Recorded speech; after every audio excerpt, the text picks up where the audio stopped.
And welcome back, everyone. Welcome back to another week, another edition here of the PondCast episode 90. I'm, of course, your VIP with you, and joined by these amazing, by the people in the chats, and of course, by Kura handling the production as well. Welcome, one and all, to our weekly wrap-up show here. Weekly news and StarCraft adjacent news here on a weekly basis. Let's go. Let us go. We are here. We are back. There's a lot going on this week. There's a lot to catch up on, and let us jump right on into our topics, right on into our first bit of news.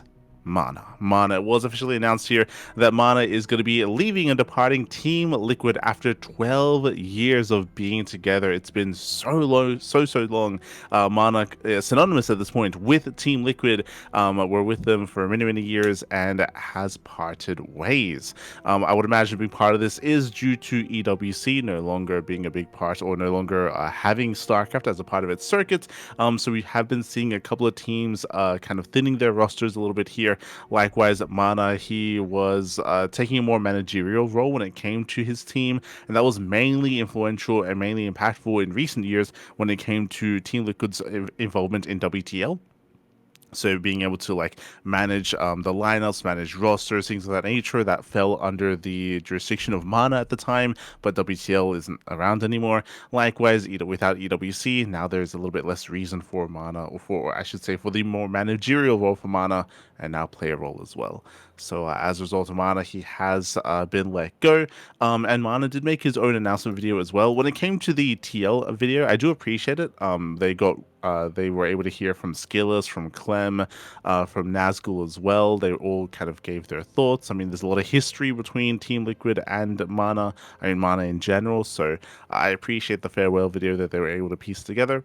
Likewise, MaNa also gave his own thoughts on what is going on, and did express his interest in continuing to stay in StarCraft, to stay in the scene, and to make it to quote unquote try to make it work in regards to making a living, this time under more of like a content creation role. I did emphasize, of course, that he's still looking for a team, if anyone's willing to pick him up, to continue to compete, of course, but is also understanding that nowadays, especially with without EWC and with a bit of a step back when it comes to tournaments, that he does have to focus a little bit more on content creation on his YouTube channel, which he has been doing for the past couple of years, has grown quite nicely, but is going to be his main focus, of course.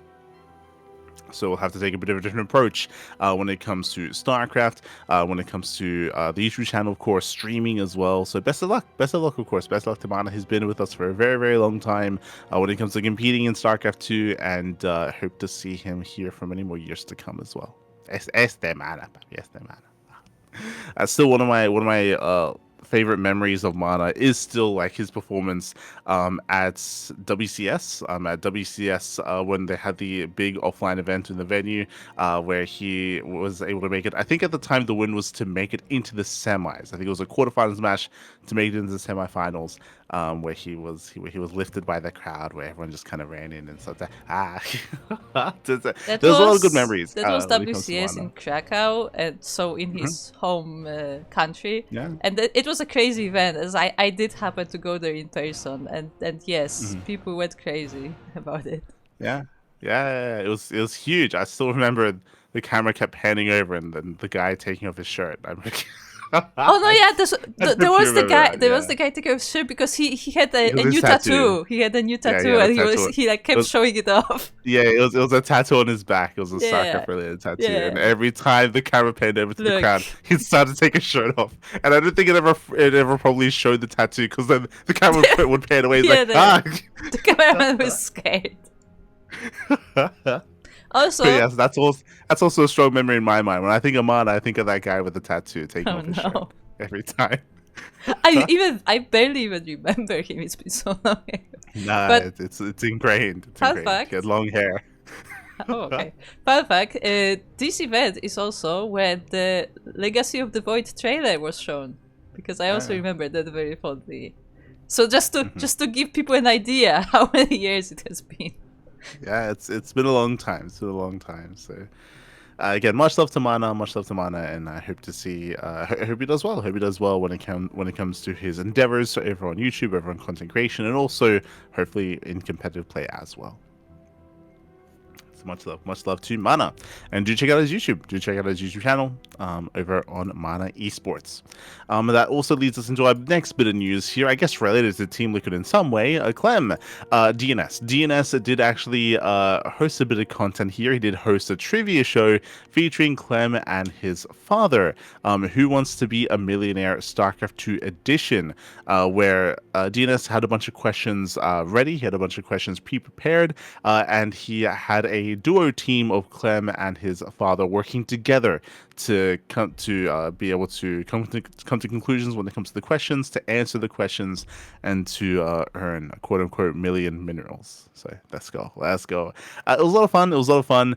Hearing their thought process. Just like regular Who Wants to Be a Millionaire, they also had like the 50-50 or call a friend or audience, the audience voting, things of that nature. If they ever needed like a lifeline, if they ever needed help when it comes to one of the questions, they could, of course, utilize one of those to try to make things a little bit easier. And yeah, it was very interesting. It was very, very interesting. A lot of fun trivia. It was some of it was very, very Clem focused. Otherwise, a little bit more StarCraft, more like general StarCraft 2 esports sort of thing. Yeah, it was very unique, and some of the questions were a lot of fun as well. Like there were certain questions, like there were like math supply questions. It's like, if you had a mothership and if you recalled with like these units and like how much supply do you have, things like that. There were also some history questions, of course, which maybe Clem was a little bit less familiar with, where his dad was able to come in and help out. Unfortunately, I will say the video isn't complete. Maybe something went wrong when they tried to. Basically, they were at the final question. They were at the final question, and they decided to phone a friend. And I think one of the last words was like, "Okay, you can call him. Hopefully it doesn't mess up the call." And then bam, like it ends. It's like, oh. So it looks like they probably like tried to call someone and it messed up the recording, or maybe DNS accidentally like stopped the recording, didn't start it as they were trying to like fix up their webcams. But unfortunately, the final question was not recorded, and yes, that's up in the air. DNS did say that they got it wrong, but he didn't say what the question was, which was kind of weird. So we don't know what the final question was going to be, and how everything unfolded. So it was the second last question where they had to phone a friend, which they got correct, and then they got the final answer wrong. We didn't know what the final question was. Fun fact: people in the comments, I have been asking what the final question was because everybody wants to know, and he said to just stay tuned. So I guess he will use it later. Yeah, I guess so. So we might get more of these in the future. So we'll see. We shall see. So again, shout out to DNS for making something unique and something very fun, of course. And we might see more of these with Clem. Obviously, like they're close with each other. They have that the French background with each other as well. We might get some other pro gamers instead. Hard to say. I know that DNS has been focusing a lot on content creation recently as well, specifically coaching. I know that he does his own coaching, of course, and has been focusing on that. So best of luck to DNS. As if you've been curious where he's been, again creating videos, creating content. Whereas in the past, DNS, he was a more active pro player. Nowadays, less so. He's much more rare when it comes to competing, when it comes to tournaments. But has been making videos here. Interesting. That's the DNS. So do check it out. It's a lot of fun. Who Wants to Be a Millionaire? StarCraft II edition.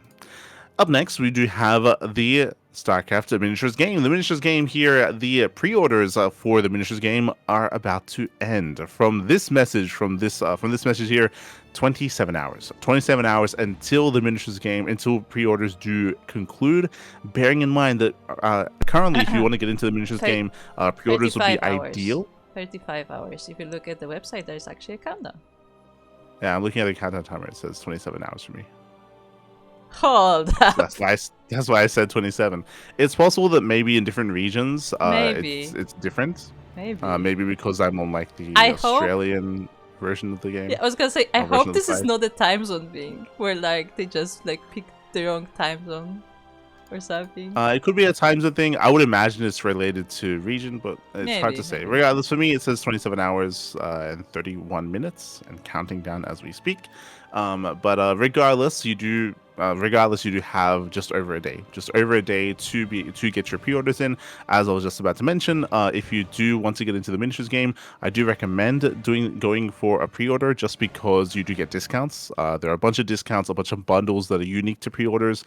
They did specify that those discounts and those bundles will be ending post pre-order, so then it's just going to go back to like regular sales and regular sets, just as a heads up. So if you do want to get into it, if you want to save some money, then the best way to do that would be with these pre-orders, just as a heads up. They did mention that in the future they will try to like bundle things together, especially as they release other models. Like as they release more and more models, then they'll probably be trying to like construct their own bundles a little bit later on, promotional bundles as well, but that'll be in the future.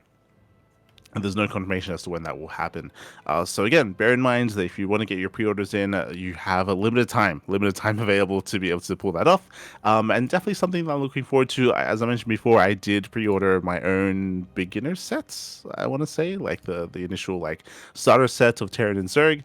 And looking forward to bringing it together, to attempting to paint it as well. It's been a long time since I painted miniatures, and when I say that, I painted one miniature. I have one lone Space Marine, some Warhammer 40k Space Marines I painted when I went to the Games Workshop store.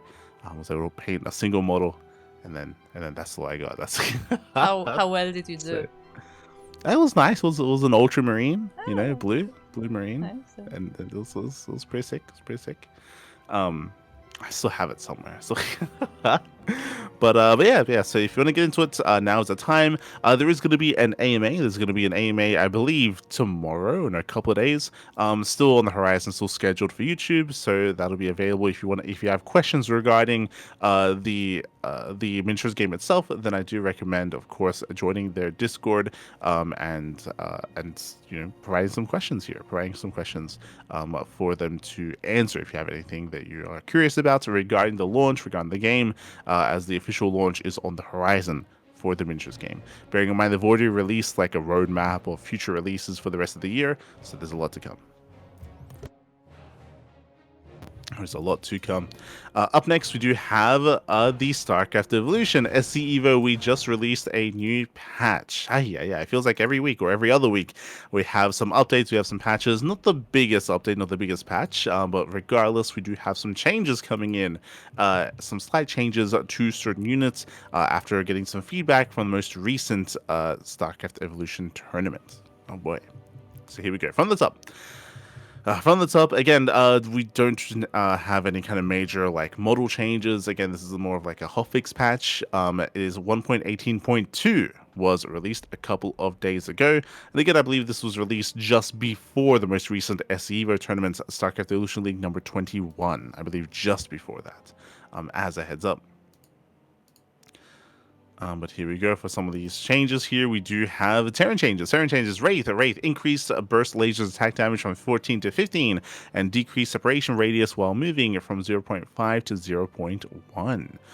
Okay, this does help with, I guess, clumping. And of course separation.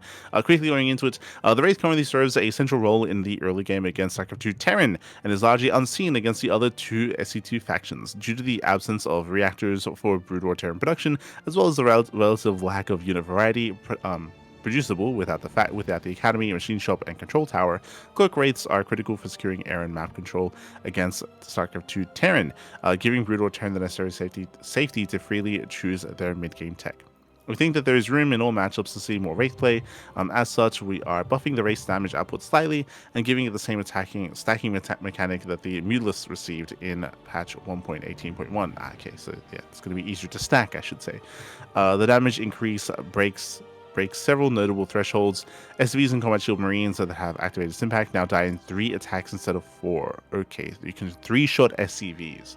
In my mind, that's the most important part, just because they're hoping to try to make Wraith openers a little bit more viable for harassment in the early game, similar to Banshee play. So this does allow for 1 Wraith to 3-shot or 2 Wraiths to 2-shot SCVs. Interesting. Cyclones fall in 9 instead of 10. I don't think that's going to matter anywhere near as much. I don't think they intend to go to mass Wraith. I mean, obviously it matters a little bit more in TVT, for sure, where it's already an opener. And for 3 waves to kill a Cyclone in 3 volleys instead of 4. These buffs not only augment the performance of the Wraith in factory expand 1-on-1 openers against SC2 Terran, but also improve the viability of multi-starport Wraith openers in all matchups. Interesting. I will see if this is going to be enough to incentivize Wraith play and to diversify openers. I will say this is one of the weakest aspects of StarCraft Evolution is I would say just the linearity of a bunch of builds, or maybe not linearity, but the lack of variety when it comes to builds and play styles in a lot of matchups. It feels like the brutal races are a lot more restricted compared to the SC2 races when it comes to options on how to open up and how to play and just builds themselves. So making this a little bit more viable is definitely a positive thing, as that is the only change. Up next, we have Zerg changes. Zergling, decreased on borrow period and decreased on borrow random delay for the Zergling and for the Hydra. Okay, so nothing too crazy here. It looks like these are just matching values with the SC2 variations when it comes to on borrow. Up next, we do have some more impactful changes here to the Guardian and to the Devourer. Increased attack damage increased per upgrade from 2 to 3 for the Guardian, and decreased attack period from 3.11 to 2.54 for the Devourer. Okay, that's a big change here for the Devourer. Interesting. This, of course, will be impacting more late game play with the Guardian and with the Devourer. In patch 1.18.1, we reduced the damage dealt by each of the Guardian attacks. Our justification was that due to the Guardian now outranging the StarCraft II Ghost steady targeting ability and being on par with a Thor, we expect them to be quite a disruptive unit. We also think that while we do not expect players to directly target Ghosts with Guardians, the Guardians might incidentally hit Ghosts quite often. Okay, interesting. Nevertheless, we do not think fully upgraded Guardians need to be weak in their anti-ground role, so we are reverting the decrease in damage increase per upgrade. So this is a reversion from the previous patch, for the Guardian at least. Also think the Devourer could use further buffs. Although Devourer was originally designed as a support unit and should remain one, the Devourer simply cannot justify its cost against the StarCraft II races given its current combat performance and complete lack of utility aside from its anti-air role. The Devourer is very niche. It's very, very niche. It takes a long time for the debuffs to apply and for damage to stack up. And the problem with the Devourer, and this will help it, I suppose, is that because it takes so long, like StarCraft II and StarCraft Evolution, like as a byproduct of that, is a very fast game. It's very, very fast.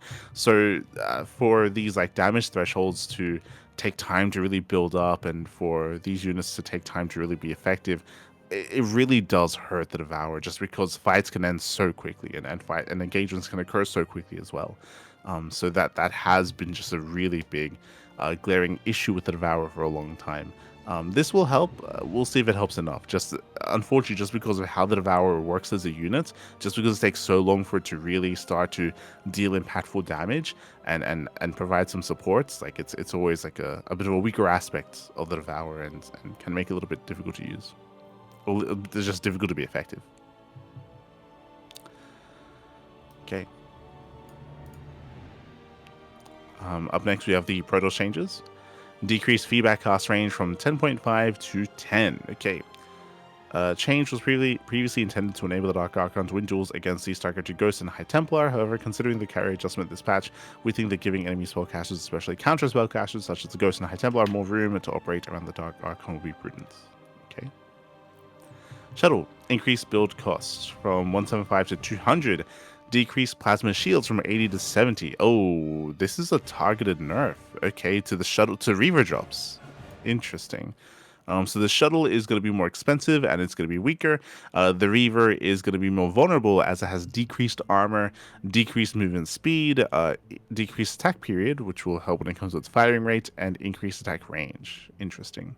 The Reaver was one of the few brutal units short-changed in attack range in SC Evo, since units in StarCraft II generally have much longer range on average than brutal units do. Implementing the Reaver with its core change of 8 made it feel less advantaged in terms of range than it did in Brood War. We are following up on changes to the Reaver in patch 1.18 to improve its combat consistency with additional changes. These reset the Reaver to its core value for armor and decrease its movement speed incrementally towards core. In exchange, the Reaver is receiving additional attack range and fire scars more frequently. To compensate both these changes and implications of faster Reaver and Scar production speed, we have ridden the shuttles with its core build cost and reducing its plasma shield points slightly.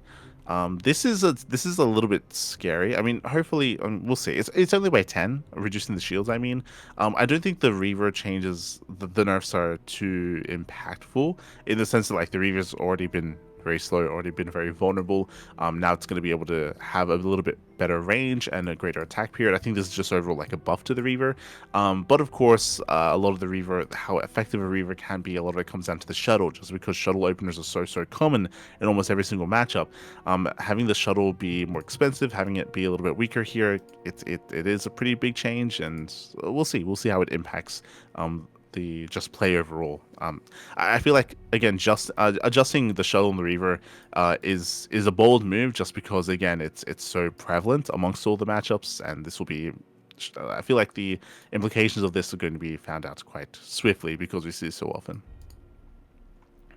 Like unlike some of the other changes which are like trying to incentivize usage of certain units, like this is already like a core kind of opener in StarCraft Evolution, and they're going to be adjusting it, and they're going to be making it a little bit easier to kind of like punish, I should say, when it comes to shuttle play. Up next is the Scouts. Increase antimatter missiles attack period by 0.89 to 0.94. They previously buffed, and is this a reversion? They buffed the antimatter missiles attack period as a part of the rework. This was born from a concern that a decreased HP pool might lead the Scout to be too weak. They feel like it's overtuned. Scrolling down, Carrier interceptor weapon is now hit scan. Okay, interesting. So I believe it's now from a projectile to a hit scan. Increased interceptor attack period from 1.21 to 1.58. Increase interceptor plasma shield's regen range when inside a carrier from 42 to 30. We are reverting. I don't know when it was changed, but okay, we're reverting the interceptor weapon behavior to hit scan, while a projectile-based weapon more closely aligns with its brood war behavior. This change made the carrier wildly inconsistent in combat. This was not merely due to the potential for overkill, the targeting behavior for interceptors and fast attack period relative to other units with projectile-based weapons made it impossible to form micro techniques, such as concaving. For those who are curious, hit scan basically means that now there's no projectile. Against projectiles, you can micro against it. Against hit scan, you can't. So damage is just going to be done whenever a shot goes off, specifically. So a shot goes off, damage is done. Like you can't like dodge like the interception shot now.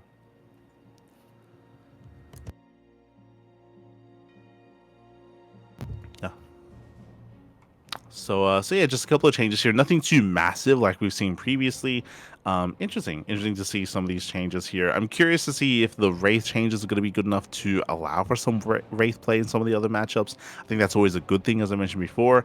The Guardian and the Devourer changes are a good thing. One of the big issues with StarCraft Evolution is that we do not get late game very often, so it's going to be hard to actually, and we don't have a lot of Zerg players as well, so it's going to be hard to see these changes come into play, but hopefully we get to experience some of that.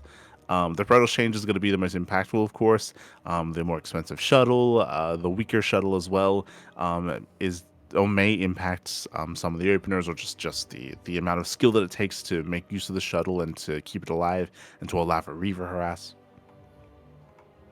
Okay, so a couple of changes here, and bug fixes as well. Cool. And once again, even if some of these changes are like misplaced or overtuned, we should be getting some changes made to them, although they can always be reverted quite quickly. Like again, like these patches have been released with relative frequency. Quite often we do have these as Evo patches, so don't be surprised to see like another one next week or another one in another 2 weeks. Has been very common. Up next, we do have the TLMC. TLMC 22, the finalists have been revealed. We've been holding on to this for a little bit. It's been a couple of days now since this has been released, and we have been waiting to go live, and to go over all of these maps in a little bit of greater detail. That's still going to be done in a couple of days, so I'm going to be glossing over it here, or just going over through some of like the main points. When it comes to like a greater in-depth analysis as to the maps themselves, we'll be having its own dedicated stream in a couple of days. Currently, we are waiting for the public judge feedback sheets to be released. So basically the goal for the upcoming stream for us is to go through each of these maps, go through our feedback, our scorings, and through the other judge feedbacks and the other judge scorings as well, to kind of see the perspective of the other judges, what they were looking for, what they praised, what they didn't, how we differ in thoughts, how we differ in opinion, and what this means moving forward when it comes to the upcoming map pool as well. So we'll be going into it in a little bit greater detail. Again, we don't have those judge sheets yet, but that should be coming in the next couple of days. Originally, we were going to be scheduling a stream tomorrow, but most likely we won't have them by tomorrow. So we're going to be pushing it to Sunday, and then pushing it until we eventually can have the stream go live. So just as a heads up, a more in-depth stream is going to be on the horizon. For those that are unaware, we were one of the judges. We were one of the judges for TLMC 22. And if you are curious as to our coverage of all the maps in TLMC, then we did have some streams earlier last week on our YouTube channel. They're all on YouTube. The VODs are there. You can check that out. Otherwise, we have our top 16 maps. Let's go, Pappy, let's go. Currently, they're being featured in the WardiTV TLMC tournament, bearing in mind that once the tournament concludes, then voting will be open. Voting will be open, publicly available here to everyone involved. So best of luck. Again, your vote does matter. I do highly recommend checking out the Wardi tournament and also other open cups and online tournaments that are going to be featuring these maps. Picasso Cup, they already updated their map pool. We will be doing the same to feature as many new maps as possible, to get as much experience, to get as much data on these maps, to be as informed as possible as to what we want and what we don't want in the map pool. First is Exarch. Now, I didn't know this, but Avex made this map. Let's go. So Exarch is a 4-player spawn map. Fun fact, actually, I was going through it after this was revealed, but we actually didn't get any new 3-player spawn maps submitted this TLMC. Not a single 3-player spawn map, but we had a bunch of 4-player maps, and surprisingly, a lot of 4-player spawn maps actually made it into top 16. I'm a little bit shocked by how many made it through. First, we have Exarch. Exarch has a unique approach to 4-player spawn maps, similar to Fear and Faith, which we'll get into later. Does have like a monorail tubing system connecting each of the corners of the bases, so it's easier to scout. The difference here, though, is that there are speed zones on those tube systems as well. So faster scouting to go from corner to corner to corner, to try to scout your opponents.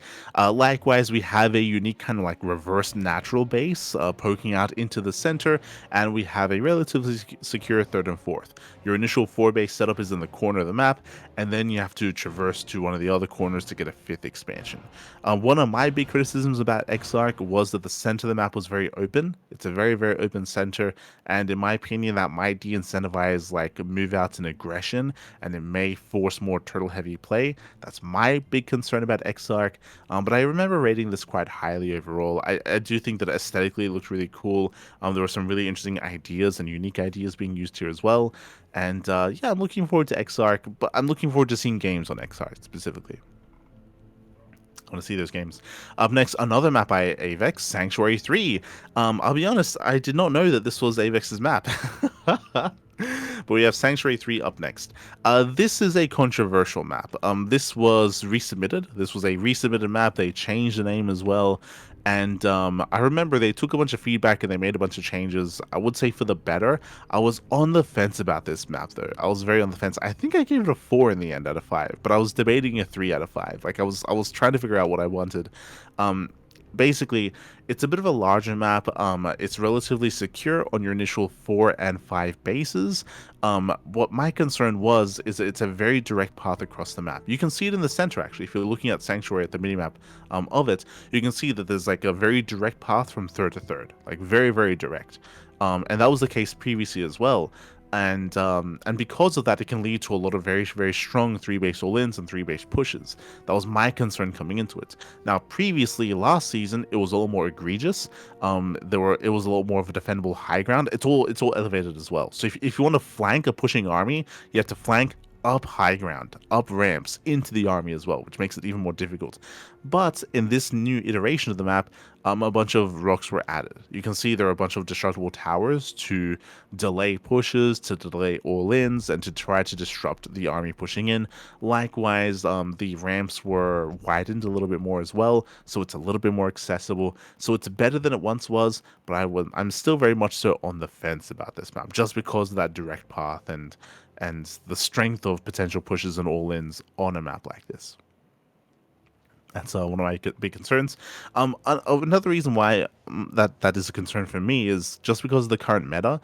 This is something that I feel like should be kept in mind when it comes to voting for these new maps. As much as I do prefer to see some aggression at times on some maps, I do think that this map pool maybe went too far. We were critical of like Tourmaline, for example, in the Old Republic. I do think the Old Republic was a nice balance of things, but so far, like this current map pool that we're on has a lot of aggressive tendencies, and because of that, we've seen a lot of all-ins and very rare late game. Not saying that every game should be late game. You could definitely argue that the previous map pool to this one was more extreme when it comes to how defensive it was. I would agree with that. I think that maybe this current map pool that we're on is maybe too extreme in the other direction, because we've been seeing so many all-ins and so much hyper aggression and so few mid to late game games actually over the past couple of months. Like it's just been really short games, really short matches, hyper aggression. Part of that is also the patch, and I would imagine that might influence things a little bit later on as well. But the map pool is also influential as well. So that is a concern, and that is something in the back of my mind, is that we've been seeing just a lot of short games, a lot of all-ins, a lot of aggression, and we would want to like try to pull back a little bit on that. So we'll see. We shall see. Scrolling down, we have Lumen. This is a rush map. Speaking of, this is a rush map, and this is where we're more lenient on that idea, where these maps are meant to be hyper aggressive, they're meant to be hyper rushy, and to have a couple of these maps is not a bad thing, of course. It's just about having too many of them, is what I will say, when constructing a map pool. When it comes to Lumen, we do have, basically, this is like the spiritual successor of Talisman. Talisman, if you remember, had a bunch of hybrid expansions as potential naturals. Here is the same thing. Basically, your main base has two entrances, one to the low ground on the north side, the other to the left hand side or the right, depending on your small location, into a hybrid expansion, and it's cut off by mineral walls. So you have to mine through those patches, and then you can gain access to that expansion. You can get a hybrid base, and then that leads into another hybrid base as well, to be hyper aggressive, to have a boosted economy, and to go for your all-in. And we saw a lot of all-ins already. This is one of the maps that is featured in Pegasus Cup. So we've been seeing a lot of hyper aggression, a lot of all-ins. Does lead into a very unique kind of map layout as well. So yeah, I do expect to see this map do well for itself. I think I gave this like a 3 or 4 as well, like one or the other. Scrolling down, we have Rainfall. Once again, this is another map similar to Sanctuary that I was very on the fence about. I was very on the fence about Rainfall. Rainfall was another one of these maps which did improve. This was a resubmission and did improve over time, so I had to give it credit for that because it was in a better state. But this is also a hyper aggressive map. It's similar to Tourmaline, where the third and fourth bases are very open, and the area outside of the naturals also very open as well. So it's just open everywhere.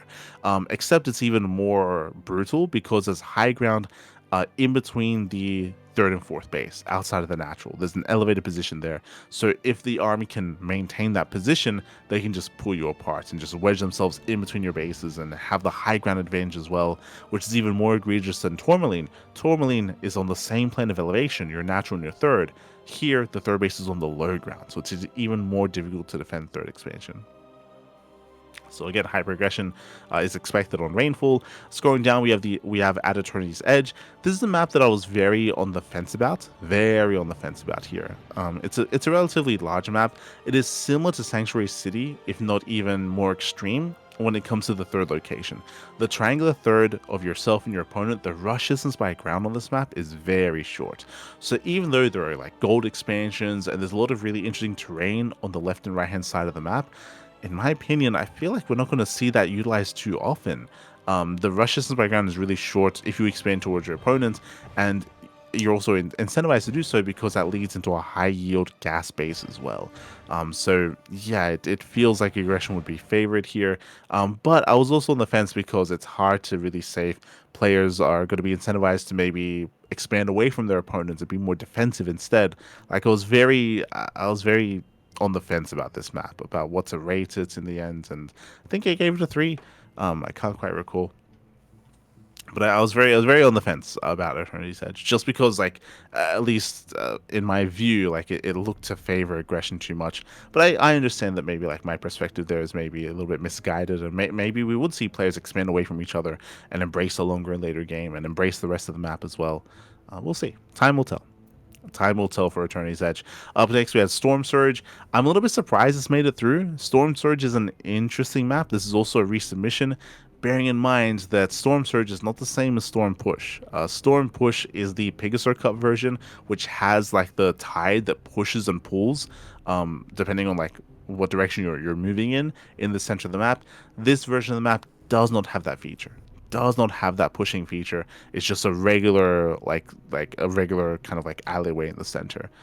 So that's important to bear in mind. I would have loved to have seen like the version of the map that has that kind of like pushing current feature. Like that's really cool, but that's not what this is.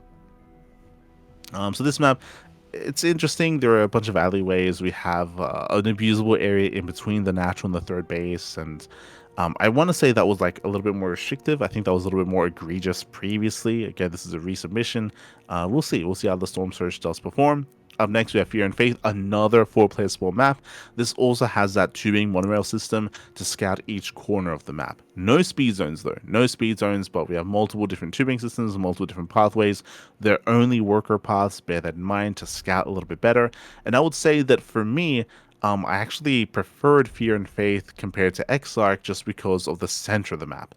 Exarch, I mentioned that the center of the map is very, very open. Here, the center of the map has a bunch of high ground, low ground, points of elevation, has a bunch of choke points as well, so you can actually viably push across the map and use some of the terrain to your advantage to avoid any surrounds.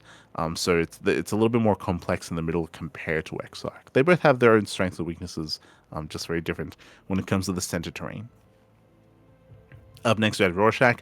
This is by Patches. This was a really bold map. The rush distance by ground is very short. This map kind of favors aggression in that sense.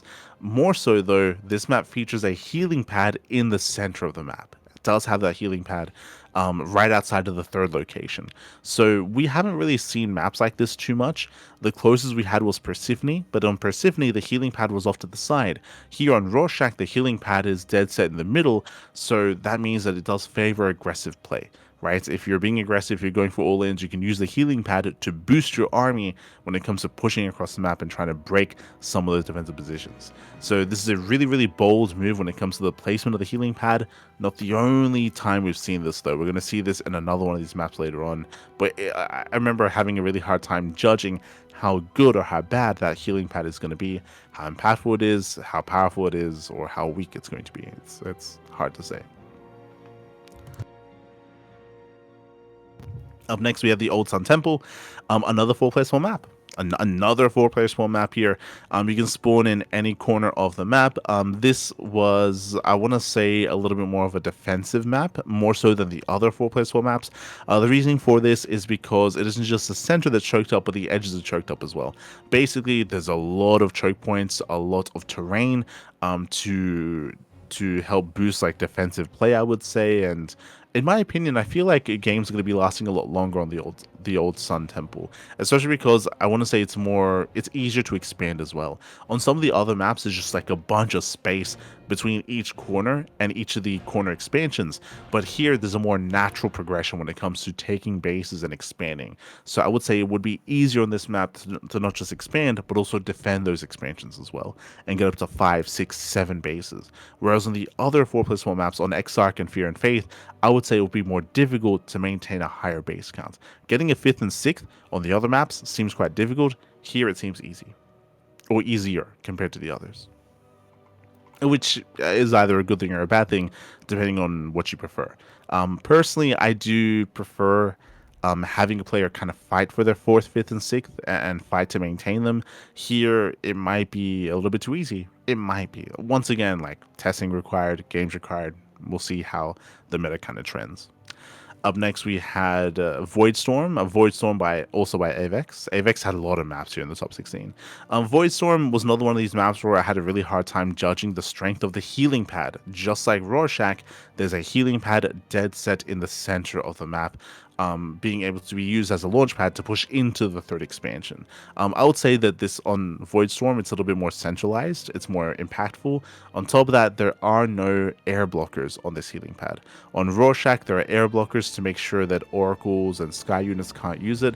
Here, there are no air blockers, so that can be used by oracles and banshees and air harassment units to be able to heal up and maintain a presence in the early to mid game. I did provide feedback saying that it's probably best to add those air blockers, like balance wise, especially in like oracle based builds, especially in PvZ. Oracles, their HP and their shields are definitely a resource, and getting it low is meant to dissuade kind of aggression from snowballing out of control and things getting out of hand. That is a resource that is used, and to take that away and to be able to heal those units, it's going to be quite crazy. Up next, we had Lockdown. Lockdown is another one of these interesting maps, is what I will say. Sorry, I had to get a refresher of what Lockdown. Oh, right. Oh, yeah, I remember this map. Lockdown has a really unique kind of layout. I had a really hard time judging this map as well, just because I'm not used to seeing many maps like this, which does have like these edge like expansion paths all the way across the map to be able to use as pushing paths as well. We had some speed zones in the center. We had a bunch of elevated positions. There's like 3 or 4 layers of elevation. Yeah, I will say that the layout here was very interesting and not very normal, not very standard. And I was curious to see how this map would play out. Was curious. Up next, we had Verdant Temple. Yo, this is the map inspired by King Sejong Station. This is also kind of like a unique approach where there's an alternate entrance into the natural. So there's 2 entrances into the natural, walled off by rocks and by destructible debris. So there are multiple locations. You have the forward expansion on the high ground as well.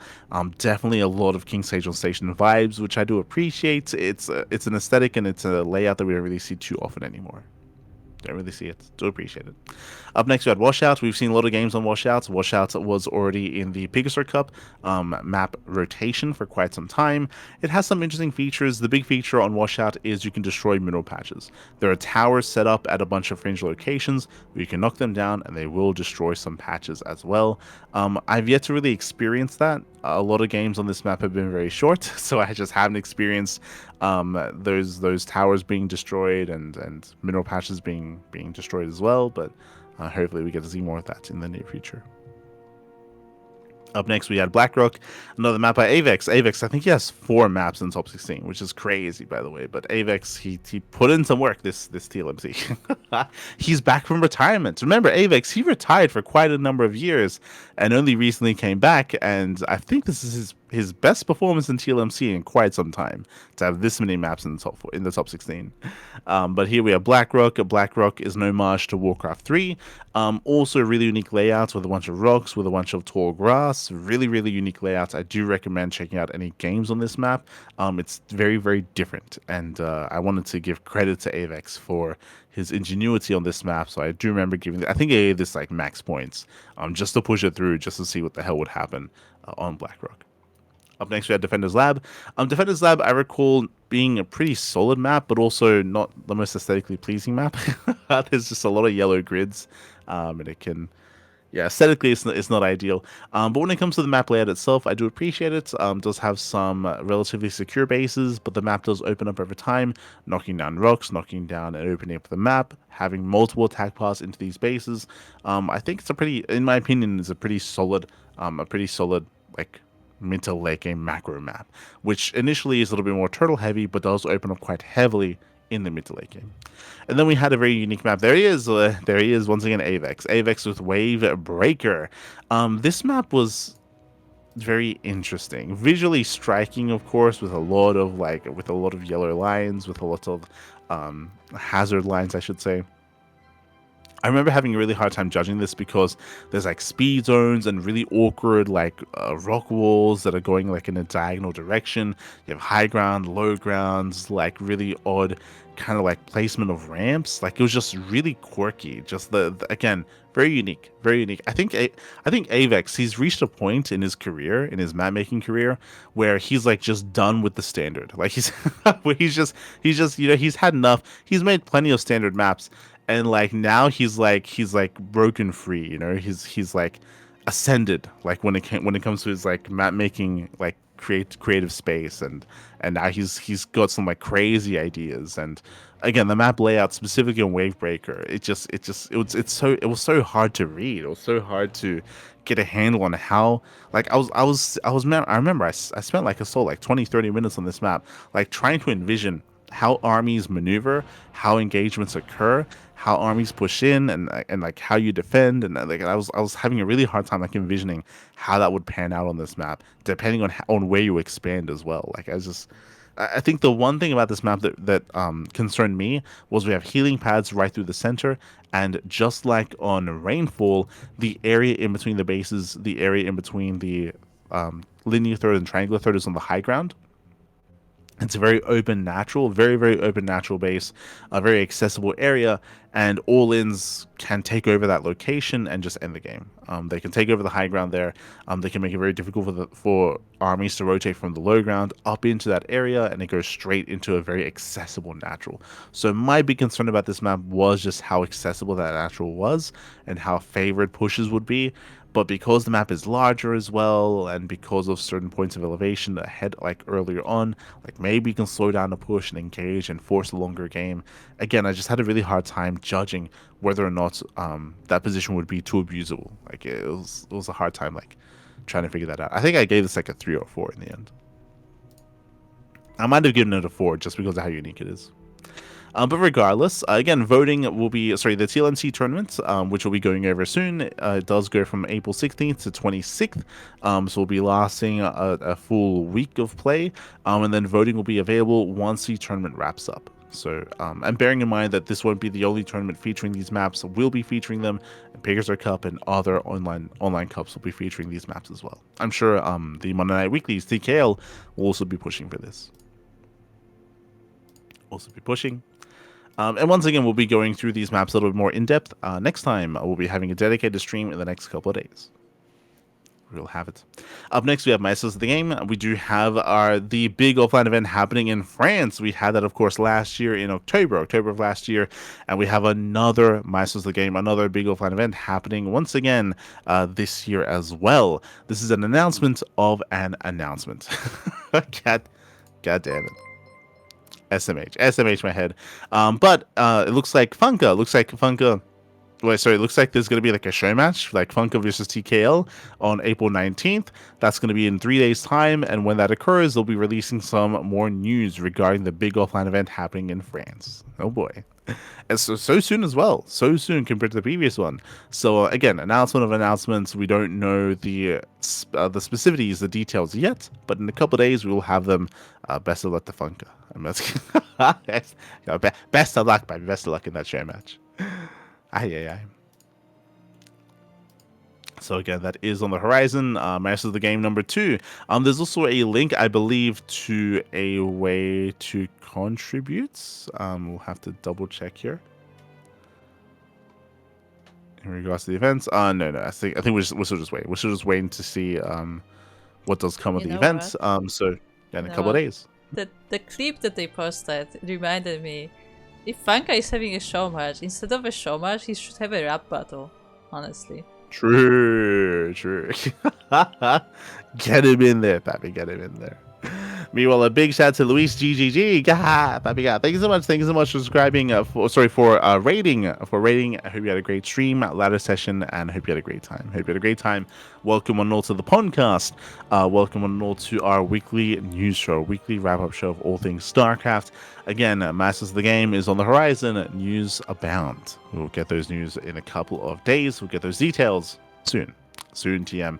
Speaking of announcement, we have an actual announcement this time. We have the GSL 2026 has been confirmed. I mean, we already knew about this. We already spoke about this last week. How it was already confirmed to be on the horizon. Tasteless already mentioned it during the RSL broadcast, and now we have actual details and confirmation. Season 1 of GSL will be the April 29th to May the 17th. We have Season 2 right after that, May 20th to June 7th, and we have Season 3 soon to be confirmed. So 3 seasons back to back to back to back. Likewise, GSL CK also is going to be a regular event as well. So jumping into the news, jumping into the announcement, the post was made over on Patreon, bear that in mind, over on the GSL Patreon, and we have some updates regarding the format of GSL. First things first, round of 12. Round of 12 and the quarterfinals as well will be moved to online broadcasting. Previously, of course, it was all offline, but now they are going to be adjusting, changing things, and the round of 12, the round of 8, they're going to be online instead, but they will still be casted by Tasteless and State. Tasteless and State, of course, they are the official GSL casters. That will continue to be the case. It is going to be the semifinals onwards that will be online. Offline. Offline will be the semifinals onwards at the studio. Over in the studio, so that will continue. That offline portion will continue. Basically, there's now going to be an online and offline portion of GSL. Oh boy.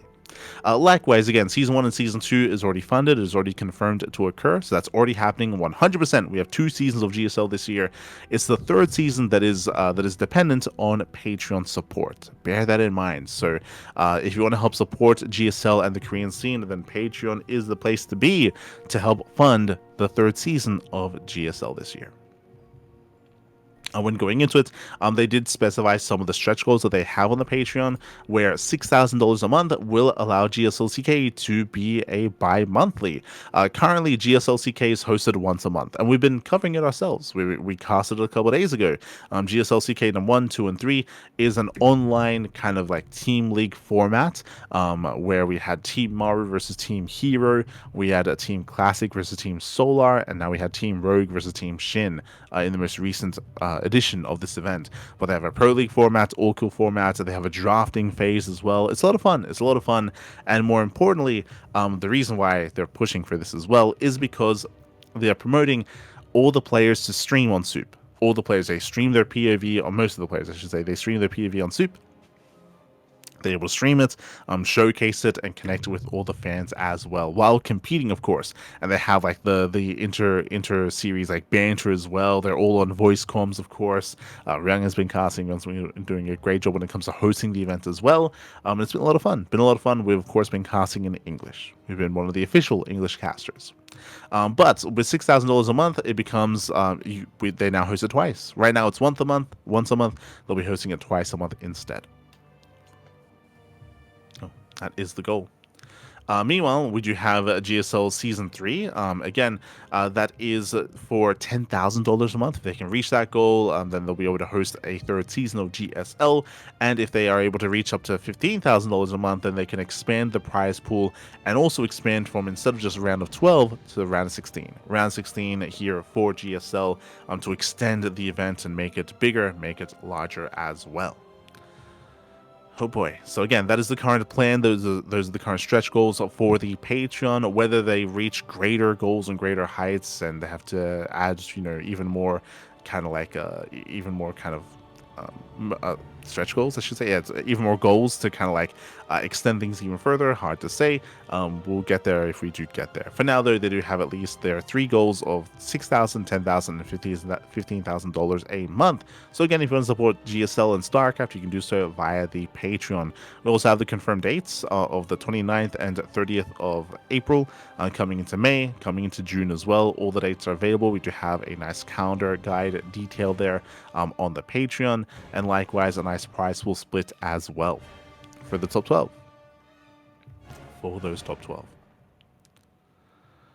Also, I did mention something earlier regarding the personal streams. It looks like to actually be eligible, I have to double check here. But I believe there was a portion that that made it so that to be eligible to compete in GSL, you'd have to be streaming on Soup. Am I crazy? I believe I saw something regarding that.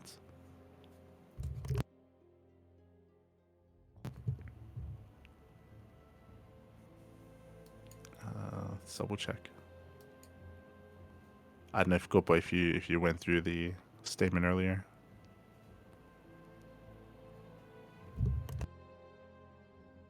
But I might just be thinking of the GSL CK. Yeah, I think it was just the GSL CK. I do vaguely recall what you're talking about. I just don't know where it was mentioned. Hmm.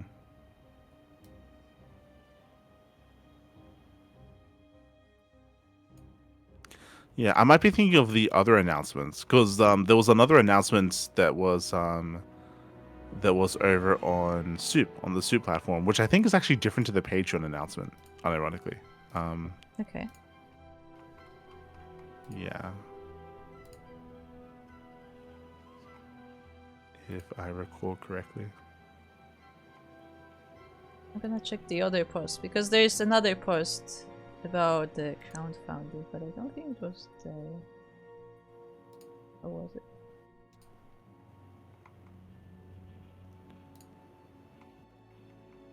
No. Yeah, I think I put it in the PondCast notes. Didn't I? Yeah.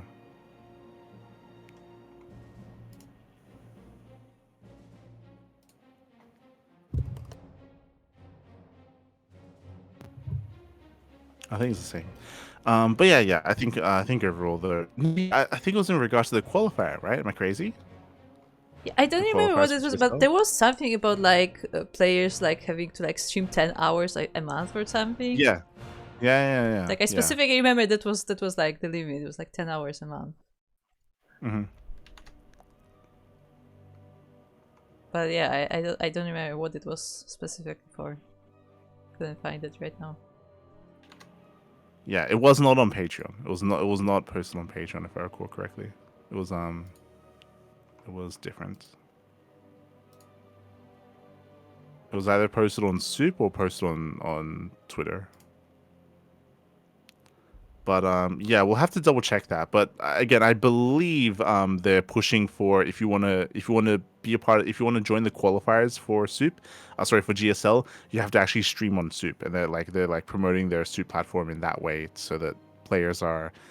Personally, I think it's a good thing, but they're forcing players to basically become streamers.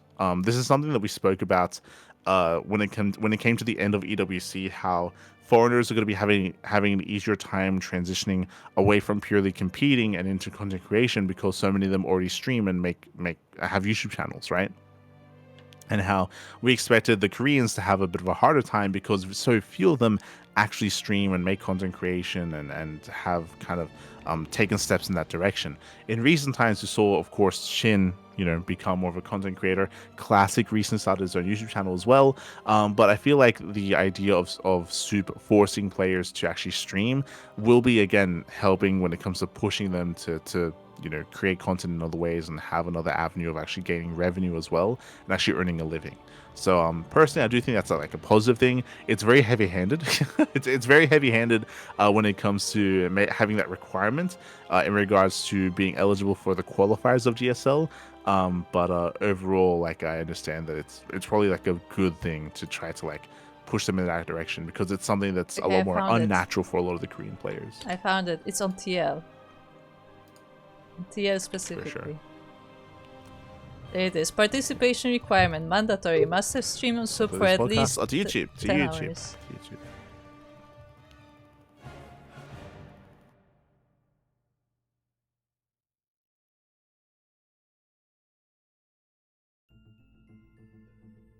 I linked you the article.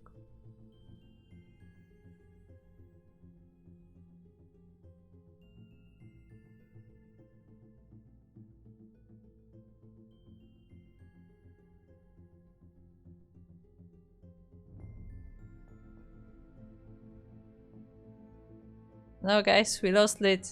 Be right back. I'm gonna get him back. 1 second. And And welcome back, everyone. Welcome back. To apologize for some technical issues, but we should be returning, jumping into our notable events here of the week. Up first, we have the WardiTV Team League Season 10. Up first, we do have our playoff results. Again, looks like the playoffs did conclude last week. When it comes to our team league, up first we had Basilisk versus the Three Musketeers. We first had Showtime. Showtime went up against Goblin, took him down 1-0. We had Classic over Cyril. We had Goblin and Cyril over Classic and Gabe. A big win here for the duo of Goblin and Cyril. I know that Classic and Gabe are doing quite well when it comes to 2v2s. Then I had Trigger over Gabe. Trigger over Gabe once again. The 2-0 in favor of Trigger. Ay, ay, ay. We had Cyril and Trigger over Gabe and Showtime. Showtime over Goblin, and then Cyril over Classic. In the end, Basilisk did take down the Three Musketeers 5-3 in their best of 9. GG well played. That led us into the Villains of SC2 versus No Ace Millionnaire. Here we had Creator. He took down Percival in their own best of 1. Maxpax took down SOS. We had Rogue and SOS over Maxpax and Percival. We had Rogue over Maxpax. Creator over Percival as well. Jesus. Then had Maxpax and Solar over Creator and Rogue. Rogue over Solar, and Solar and SOS did not play out their match as they did not need to. A strong showing here from No Ace Millionnaire. 5-2 over the Villains of SE2. That led us down into the lower brackets. We had Team Liquid. Versus the Three Musketeers. It was a very close, very intense back and forth. We had Skillus over Showtime, Cure over Gabe, Gabe and Showtime over Cure and Skillus, MaNa over Classic. Let's go, MaNa. Before he left Team Liquid, did take down Classic. Big win there for MaNa. Skillus over Showtime. We had Classic in Gabe over Cure and MaNa. We had Classic over MaNa, Gabe over Cure, and then Cure over Classic in the ace match. Barely in favor of Team Liquid. GG. Also just realized that Clem didn't play. I just realized Clem did not compete for Team Liquid in that series. Up next, we had the Villains of SC2 versus Shopify. We had Max over Lambo in the initial match. We had Björn over Percival. We had Lambo and Harstem over Maxpax and Percival in the 2v2. Maxpax over Harstem, Solar over Scarlet, Maxpax and Solar over Björn and Harstem, Percival over Lambo, and then the final match was not played, so it did go in favor of the Villains of SC2 over Shopify. GG well played. That meant that they played against each other. Team Liquid versus the Villains of SC2. We had Maxpax over Cure, MaNa over Maxpax, Maxpax over MaNa, so a strong showing there from Maxpax. Then Cure and Skillus win the 2v2 over Maxpax and Percival. We had Solar over Skillus, we had Percival over MaNa, Cure and MaNa over Maxpax and Solar, and then Percival, he did take down Cure in the TVT. Big win there for Percival. GG well played. The Villains of SC2, they claimed the 5-2 win over Team Liquid. That led us into the upper bracket finals. We had Basilisk versus Millionnaire. Jesus, a very strong showing out of Basilisk here. Trigger over Creator, Rainer over Rogue, Cyril and Trigger over Rogue and SOS, Rainer over Rogue, and Cyril over SOS. 5-0 scoreline. Strong showing there from Basilisk. That went down to the lower bracket finals. We had Villains of SC2 versus No Ace Millionnaire, and the Villains of SC2, they pop off as well. We had Maxpax taking down SOS 1-0. We had Maxpax over Rogue, Maxpax and Percival over Rogue and SOS. Percival does fall to Rogue, and then Percival takes down Creator in the TVP. Again, Percival's strongest matchup is TVP, so that's where he does excel that much more. Rogue did take one game, but only one game. Villains of SC2, they make it to the grand finals to face off against Basilisk. And out of all teams to bring down Basilisk, the Villains, they pull it off. The Villains of SC2, Trigger took down Percival. Percival beat Cyril. Oh my god. I usually praise Percival's TVP, but no, he takes down Cyril on 10,000 feet. That is a crazy win for Percival. Maxpax and Percival, they take down Cyril and Trigger in the 2v2. Maxpax over Cyril. Ooh, big wins here over Cyril, both Percival and Maxpax. Rainer takes down Maxpax. Finally, someone's able to bring him down. We have Maxpax and Solar over Goblin and Cyril in the 2v2. Solar takes down Rainer, and then Trigger and Solar does not play out. Villains of SC2, they are going to be the WardiTV Team League Season 10 champions over Basilisk. GG, well played. They went down to No Ace Millionnaire initially. They won in the rematch. They fought their way very hard through that lower bracket and took down Basilisk as well in those grand finals. GG. GG, well played. Congratulations here to Villains of SC2, to Maxpax, Solar, and Percival. The biggest Villains of SC2 win it all. do win it all here, GG. And hopefully, depending on the performance here of the event itself, hopefully this leads into future tournaments, into future team leagues. Again, it was fun to follow this on a regular basis. A little bit messy in the group stage where we had some scheduling issues, and hopefully that does get ironed out over time if we do have another season. Shout out to Wardy, of course, for hosting the event, and I hope you'll enjoy yourselves when it comes to the team league. Quite a rare sight nowadays, but great to see once again after so long. Speaking of Team League, that leads us into the GSL CK number 3. Again, we did cover this live a couple of days ago. We did have the rebroadcast stream earlier this morning, actually, so it's all available on YouTube and on Soup. Again, this is a Soup exclusive live stream. We had the rebroadcast earlier today on Twitch and YouTube. Meanwhile, up first, we had Team Rogue versus Team SHIN. Oh boy, we split up the Zerg players here. Team Rogue consisted of Bunny, Classic, Maru, Rogue, Solar, and Zaun. Team SHIN consisted of Byan, Creator, Cure, Hero, and SOS. So again, we had our two teams, Team Rogue and Team SHIN. Team Rogue's first pick was Maru. Team SHIN's first pick was Hero. No surprises there. Then they went back and forth when it comes to their drafting. And we had our initial Pro League series, best of 7. Best of 7 Pro League match between the two teams. We had Maru versus Creator. Maru took down Creator in their initial match. Bunny took down SOS. Then Hero fights back. Hero takes down Zaun in the PvP. SHIN takes down Solar in the ZVZ. And Cure takes down Classic. That was a big win for Team SHIN to take down Classic in that Terran versus Protoss matchup. Rogue took down Byan. We had the back and forth. Went all the way to the ace match. It was a best of 1 between Hero and Maru in that final game, and Hero did take down Maru to win it all for Team SHIN. So Team SHIN, they do win the Pro League format. That led us into the all-kill best of 9. Team SHIN versus Team Rogue. All-kill, what does that mean? That means that you stay on. You stay on when you win your game, and you stay on until you get knocked down. And SHIN had a crazy win streak. SHIN took down Solar, took down Maru, took down Rogue, and took down Classic. SHIN, he won 4 games in a row. He almost all-killed. Remember, he needed 1 more win. 5 wins to win it all. He won 4 back-to-back. There's a reason why he's the team captain, of course. So SHIN, he pops off. SHIN finally falls to Zaun as Zaun takes down SHIN on the Old Republic. Zaun takes down Byan on Ruby Rock. But that's where the series ends. That's where the tournament ends as Cure takes down Zaun on Winter Madness. Cure does win it all here for Team SHIN. As Team SHIN, they won the Pro League format and they won the all-kill format as well. So GG well played, no ace match required.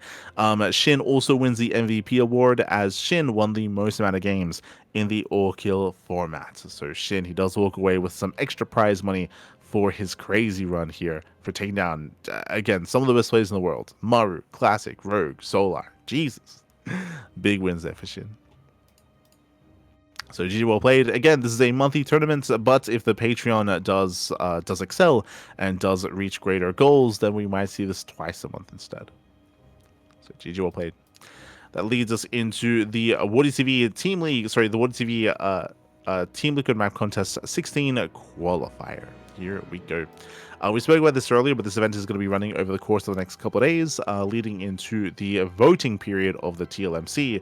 Up first, we did have our qualifier, not the biggest qualifier, but again, does feature all the new upcoming maps. Jesus, very Protoss heavy. We had Strange take down Arrowfire 2-1, Skilless took down Strange 2-1 to qualify. Meanwhile, Geralt took down Perceive and Shameless to qualify as well. So Skilless and Geralt, they both qualify for the Team Liquid Map Contest. When it comes to the main events, quickly checking here, have we drafted the groups? We have. Okay. Groups have been drafted, and Group A is just now beginning as well. So when it comes to the group stage here, we have Group A, we have Maxpax, Byan, SHIN, Zaun, and Nikaract. Ooh, okay, we have 2 Protoss, 2 Terran, and 1 Zerg. 3 players make it through into the playoffs. I feel like my predictions, they've got to be Maxpax, Byan, and SHIN. Zaun, he can pop off. He can fight back, of course. He can, of course, threaten the top players here, but it's a pretty hefty top 3 in Group A. Best of luck. Group B, which will be tomorrow, we have Clem, Classic, Rogue, Lambo, and Skillus. I feel like these groups are already seeded, by the way. They're Clem, Classic, Rogue going to be the favorite players. Best of luck to Lambo and Skillus. Bearing in mind that the skill set required for this is a little bit different because the maps themselves are very unique, and a lot of them have some really quirky features like healing pads and 4-player spawn maps and rushes and spike round. It all comes down to how quickly you can adapt to some of these maps and make use of those features as well. That's going to be a big factor in TLMC. That's where a player like Lambo might have an edge when it comes to how you think outside the box and how you approach some of these games. SHIN as well, I feel. SHIN is also one of the more creative players out there. Group C, we have Hero, Showtime, Bunny, Percival, and Young Yakov. A more Protoss and Terran heavy group. We have 2 Zergs in Group B, by the way. It's a little bit more Zerg heavy. And Group D, we have Solar, Cure, Trigger, Creator, and Geralt. A little bit more Protoss heavy over in Group D.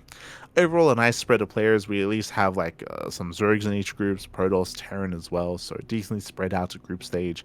Best of luck to everyone involved. This will be taking place over again the next 4 days' time into the playoffs. And again, this event is less about, players competing and more about showcasing the maps, to be at least in my opinion. Like, it's all about showcasing those maps and showing off kind of like the good, the bad, and the ugly about all of these maps and what we want and what we don't want coming into the next season. So we shall see. We shall see. Best of luck to all the players. That leads us into our modded tournaments here of the week.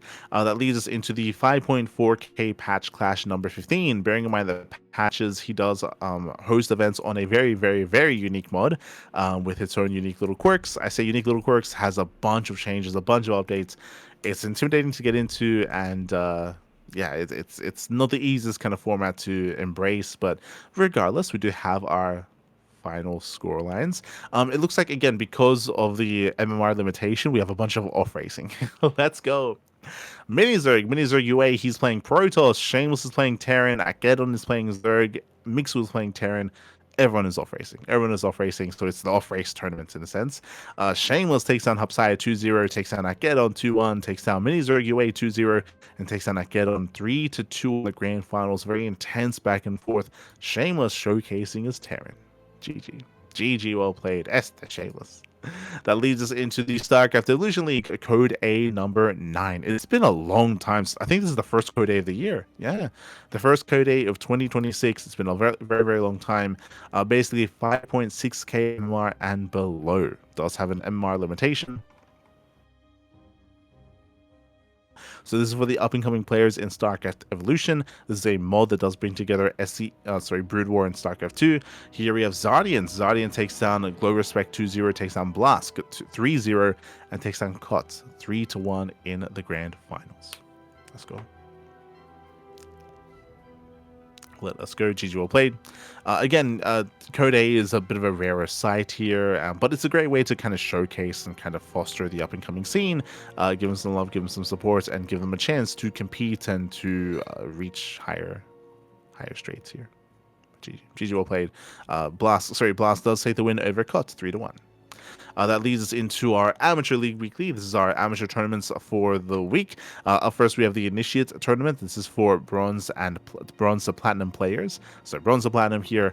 Not too many signups though, only 2. Dollar Tree Dipper takes down Jackals 3-0. GG well played. Dollar Tree Dipper does claim the win. Up next, we have the Veteran Edition. This is for Diamond 3 to Diamond 2. Here we had a little bit better signups. We had Glacius, we had Frank Edible, we had Old Lady as well. The Old Lady does take down Frank Edible in the upper bracket and grand finals as well. 3-1. GG. GG well played to Old Lady. That leads us into the Prestige event, Diamond 1 to Masters 2. Here we did have some better participation. We had some regulars. We had Beast, Milka, Rosalia, Boreal, Set, Steez as well, Harilt. So great to see the representation here. We had Beast. Oh, BC takes down Steez 2-0, takes down Milka 2-0, and takes down Milka 3-1 in the grand finals. Big win here for Beast. GG. GG well played. That leads us into the Elite Edition. This is for the M1 to GMs. No one signed up. Ooh. The reason for this, just to reiterate, is because these events don't actually have any prize money on the line. They only have points. So a lot of the pro players and GMs don't really see too much incentive in competing in an event like this.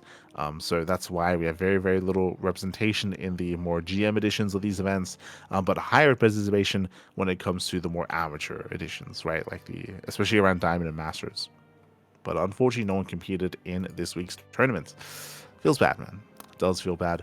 Up next, that leads us into the SDO, Duckling Open number 144. This is our regular monthly tournament for 4.2k MR players and below. This is around Diamond 1 and below here. We had a couple of newer players showing up. We had M the Great for the first time, a player from Bulgaria. We had Prettyfly, Kayo, Roxas, Libre, and Choi Galaxy, more regulars. But M the Great, he popped off. He took down Libre 2-1, took down Choi Galaxy 2-1, took down Prettyfly 2-1, and took down Choi Galaxy 3-1 in the grand finals. GG. GG well played. M the Great walking that royal road, his first time competing, and he did stumble his way to the finals, right? We saw him drop maps to some of the other players, but only some maps, never a series. GG. GG well played. And shout out to the Bulgarian scene for showing up in the chat. I want to say that Exalted showed up as well, a bunch of the other Bulgarians to cheer for their boy. So GG well played. That leads us into the Little Mac Master League Season 11. This is for players that are 5.4k MMR and below. So this is low GM and below. The playoffs did conclude, and we can crown our champion. I said the playoffs, it was the semifinals. Semifinals onwards did conclude. We had Azura. Azura took down Angry 3-1, and Exorbital took down Anticore. If you recall, I was favoring Anticore to go to the finals against Azura, but no, Inexorable takes down Anticore 3-1, and Inexorable takes down Azura 4-3. Just barely went all the way to the ace match, and Inexorable does claim the win and is going to be the Little Mac Master League champion. GG. GG well played. Congratulations to Inexorable, the Brazilian Terran player, for claiming the win. Big win. Huge win there for Inexorable. Again, I was favoring Anticore or Azura, but no, Inexorable does step up, does claim the win. GG. GG well played. That leads us into the Thermal 2-2 circuit, a bonus cup number 7. Again, because it's a bonus cup, it is single elimination bracket here for all the 2v2 enthusiasts. Coming into this event, we had some of our regular pairings. We had Clem and Trigger pairing off together. We had Goblin and Thermal, a Laser and Lambo, double Zerg. Interesting, quite rare to see. I want to say that Lambo, I think he played Protoss a couple of times. Yeah, he did play Protoss a couple of times in some of the other matches, if not all the matches. We had Showtime and Spirit. Ooh, usually it's Max Packs and Spirit, but Showtime and Spirit this time instead. We had Bjorn and Shin pairing off. We had Gabe and Classic. We had Ryung and Zhao, the onside team. Cyril and Zhugilang. A lot of regulars overall, and Clem and Trigger, they do claim the win. They have been second place so often in these tournaments. This might be the first time they win, actually. Maybe Kura has some stats on that, but it's very, very often that we see Showtime and Spirit or Max Fax and Spirit or some of these other pairings to win it all. Clem and Trigger, they've come second place so often, but finally they do claim the win, 3-2 over Showtime and Spirit. GG. GG well played. Also really cool to see Hero and Bunny pair off. The ex-CJ boys. I feel like usually it's Hero and Shin or Hero and Maru. I don't think I've seen Hero and Bunny play together. So really cool to see. Really cool to see them showing up and facing off and pairing off. It's really cool. That leads us into the StarCraft II Community Team League 2026 Spring Regular Season. This is the Chinese Team League, of course. Looks like we have wrapped up with round number 2. Okay, round 2 did wrap up. We had Team Old Man, who's one of the strongest teams, by the way. Team Old Man featuring Cyan, Jessie, and Kingslayer. They do claim the win 6-0 over Rookie Warpgate. Again, they're one of the bigger teams, and we expect a lot of them here in this team league. We then had Protoss the Best versus PCEC. In the end, PCEC, they claim to win 5-1 over their opponents.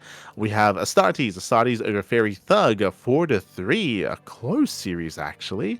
Fairy Thug is more of an amateur team, so very close, very intense, very back and forth. We have then Team Elpis, 6-0 over Team Super Puppy. A lot more expected. Super Puppy, they're one of the more amateur teams in the team league. We had Team Kauda over Team Leor.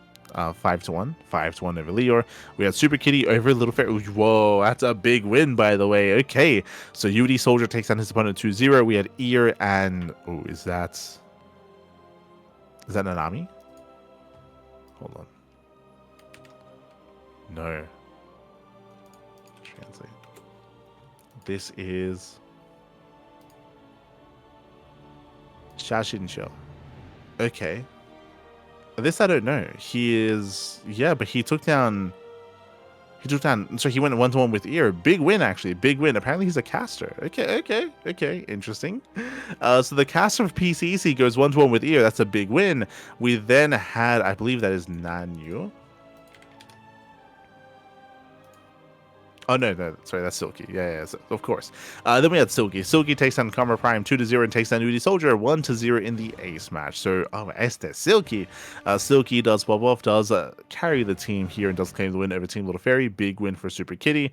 We then had Team Tower Project over Starlight Twinkle. This is an upset. Whoa, what's going on? We had Ghost Runner. Ghost Runner takes down Joe Loves 2-0. Big upset there in favor of Toru Project. We then had Young Zest 2-0 over Daydreamer, and then Moku takes down Rewide 2-0.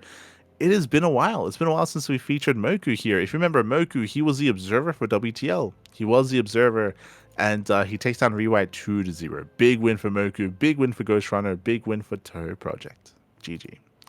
GG well played. Then we had Team Hist over Elpis 3. So Team Hist, they do also claim the win 4-2 over Elpis. With that is round 2 concluding, and we still have many more rounds to come. Many more rounds. Again, up next will be round 3. That'll be in 2 days' time. Well, that'll be tomorrow. That will be tomorrow. So we'll be there to cover that next week.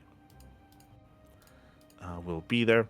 That leads us into our regional events, our regional weeklies.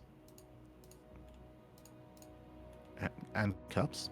That is going to be the StarCraft II Weekly Open Tournament 2026 Season 3, Number 3. If you recall, in our mind, this is kind of like the replacement to the Sunrise Cup. This event is officially sponsored by Thunderfire, so it has a massive prize pool. 500 USD. 500 USD on the line here. We got the best of the best players from China facing off. Here we have Cyan. Cyan, he takes down Ghost Runner, takes down Restart, takes down Jolo Loves, takes down, I believe that is Silky? I believe takes down Silky in the next round in that semifinals. Yep. Takes down Silky to make it through to the grand finals. Speaking of, scrolling down, we had Lemon. Lemon takes down Latte 2-0, takes down his opponent in the quarterfinals 2-0. Let me just double check. That's Shafei.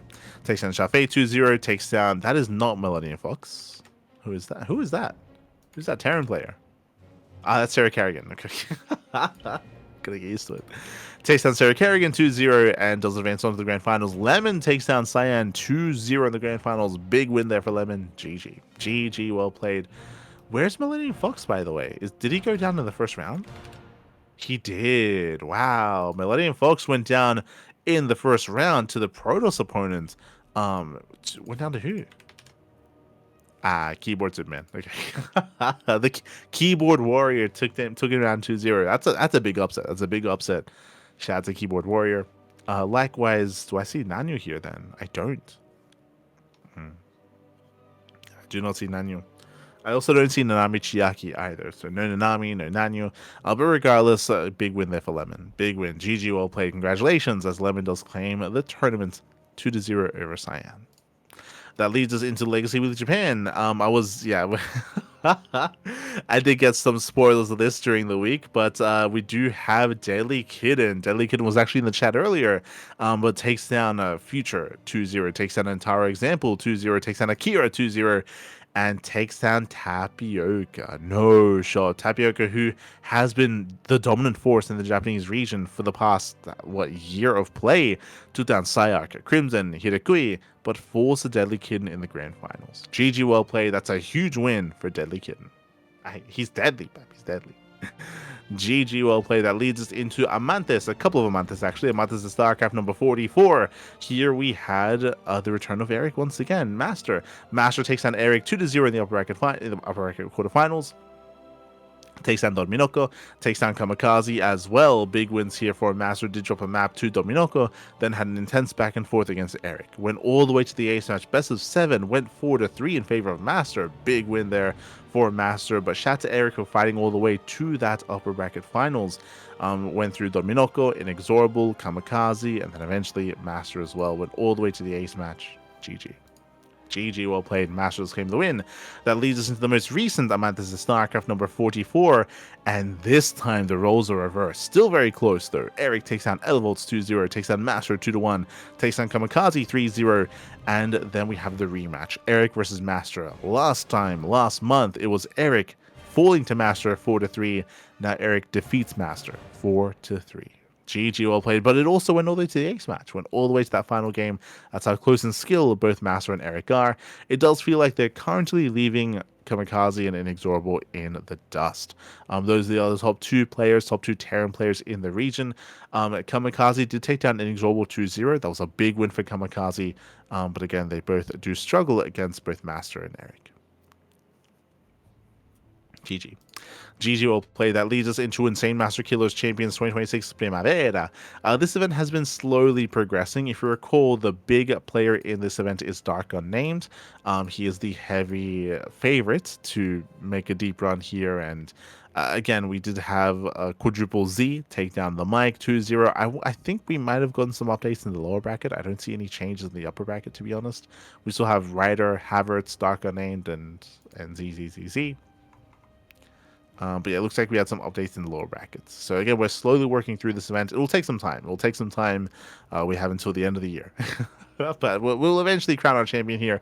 We'll see if anyone can stop Dark Unnamed. I mean, Solistus did take a map. True. Solstice did take a map. So that is a big win there for Solstice. We'll see if the others can pose a threat as well. We shall see. That leads us into our OSC events for the week. That leads us into the OSC Elite Rising Star number 18. We, of course, did cover this event live on our channel. We have crowned our champion. If you recall, earlier we had the upper bracket finals. GG Machine took down Shameless 3-1, and he was waiting the grand finals. I would say that was a big upset as well for GG Machine to make it to those finals. We covered this week the lower bracket. Moja took down Minizerg 2-0, took down Ledlix 2-0, did fall to Sebestus. We had Sebestus of all players make it to the top 3. If you remember, our predictions were either Milky Cow or Jumi to make it into the top 3, but Jumi got taken out early on by Minizerg, and the Cow got taken out by Sebestus early on as well. So Sebestus, he was our top 3rd player, does fall to Shameless, and we have that rematch. Shameless versus GG Machine went all the way to the ace match, all the way to game 5, and Shameless takes down GG Machine 3-2 in the grand finals. GG.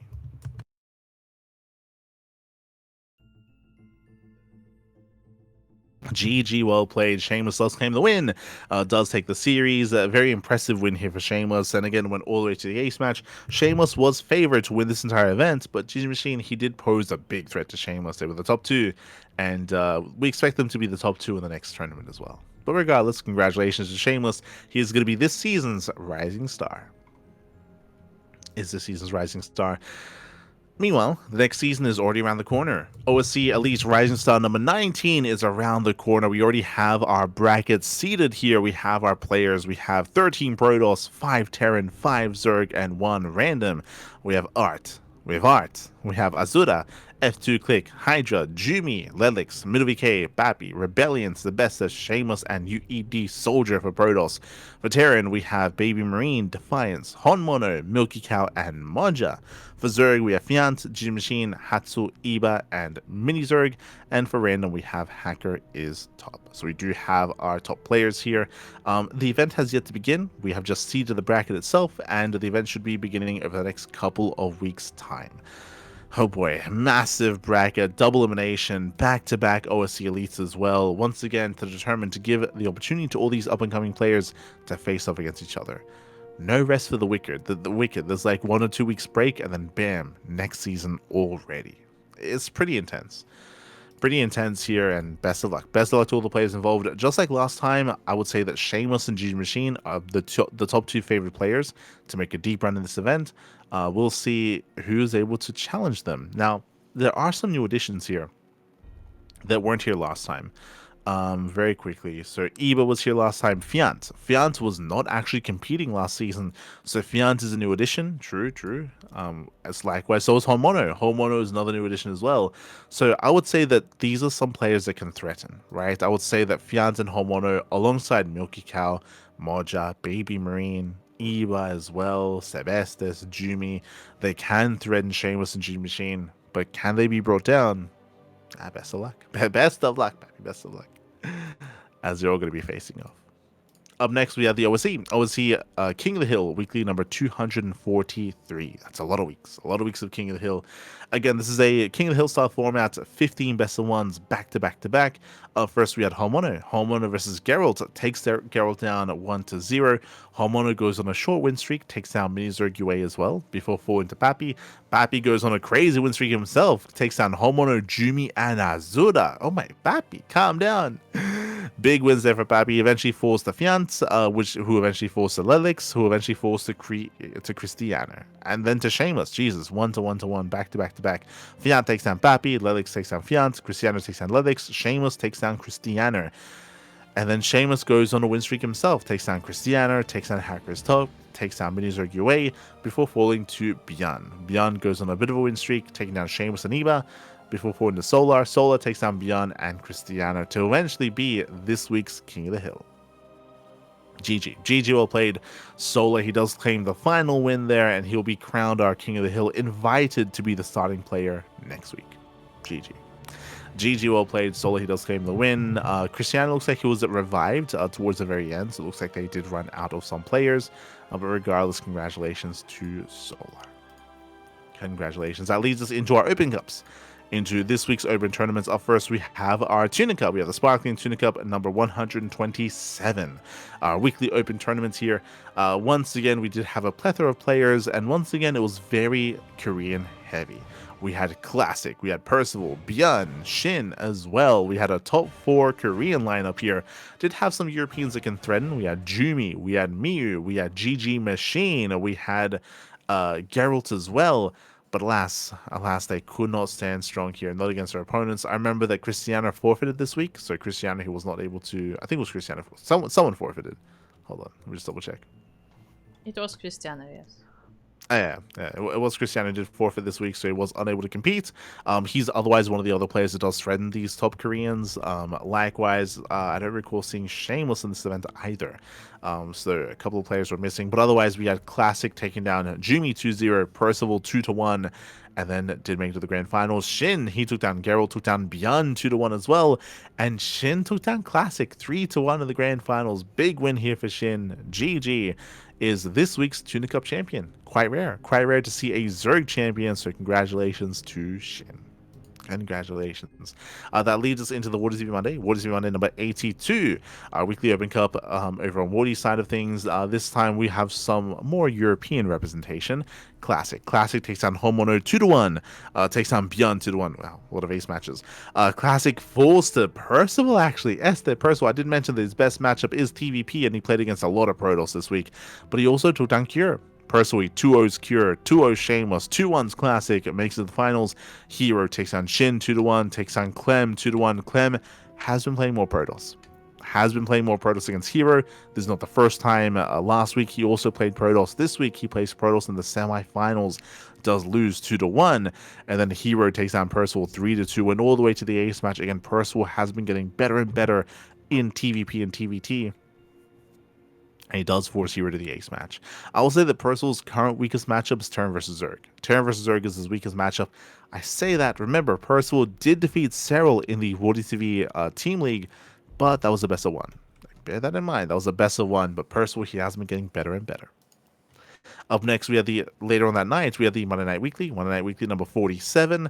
This has a different format, double elimination and best of 3 finals instead, just to compensate because the event does last a little bit longer. Here we had Clem, and Clem takes down Shameless 2-0, falls to Classic 2-0. Classic takes down Bjorn 2-0, takes down Clem 2-0.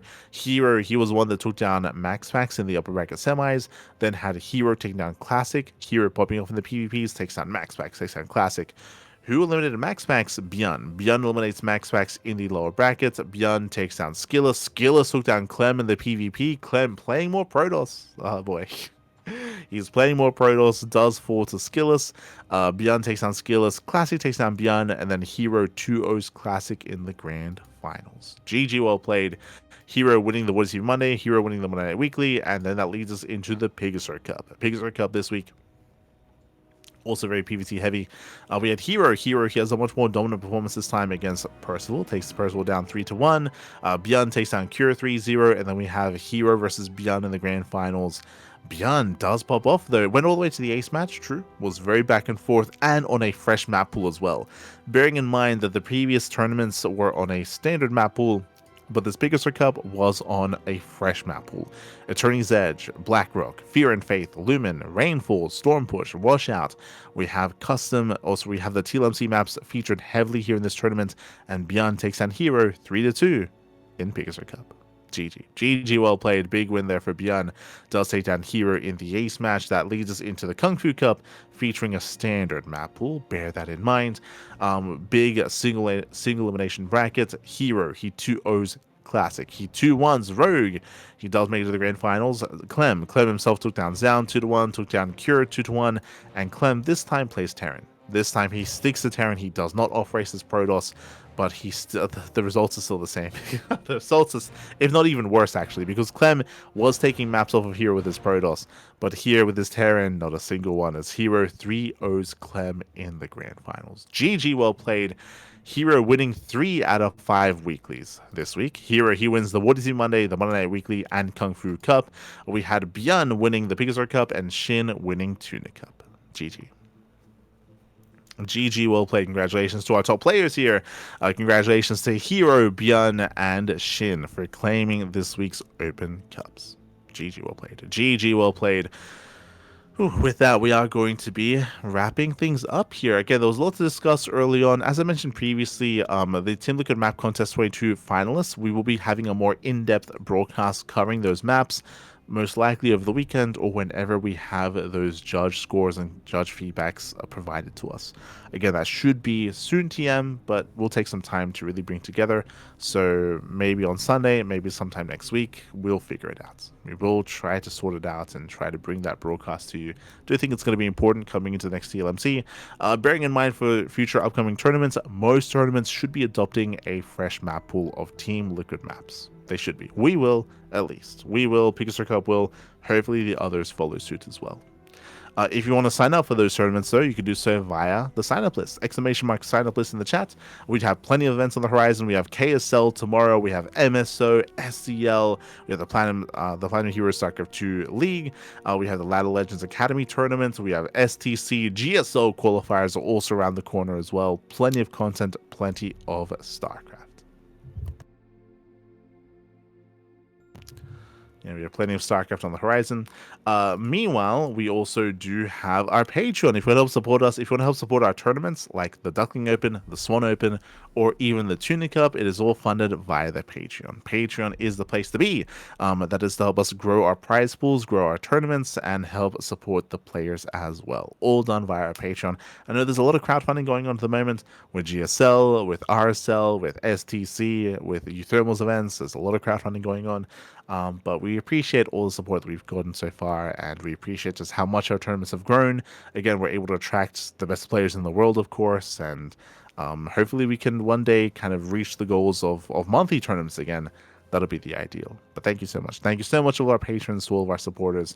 Thank you so much for all the support that we do achieve, that we do get via Patreon, and I hope you all enjoyed the show this week. The show this week, again, there was a lot to get into and a lot to get into next week as well. Our next broadcast should be tomorrow. I just mentioned that we're going to be rescheduling the TLMC cast. Most likely tomorrow we're going to be casting Euthermal's 2v2 circuits, the March edition. So a little bit late, but we should be covering the March edition of Miscellanous Events tomorrow. Likewise, we have the RSL qualifiers next week and the GSL qualifiers next week as well. A little bit on the fence whether or not we live cast the GSL qualifiers. That's a maybe. That's a maybe on that one, just because we will get the replays anyway, and we can do a replay cast or we can do a live cast. we'll see. We'll see what happens. We'll see if it clashes with anything. Likewise, we do want to take it a little bit easy moving forward as well. So we'll see. It's going to be an intense month of StarCraft, as always.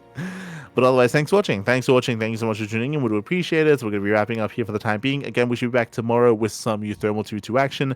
We have KSL over the weekend, MSO, STC, and eventually the TLMC finalist broadcast as well. Thanks for watching. We'll see you guys next time. And thank you so much, Kura, for handling the production side of things as well. You can follow us on all the socials. YouTube is the place to be.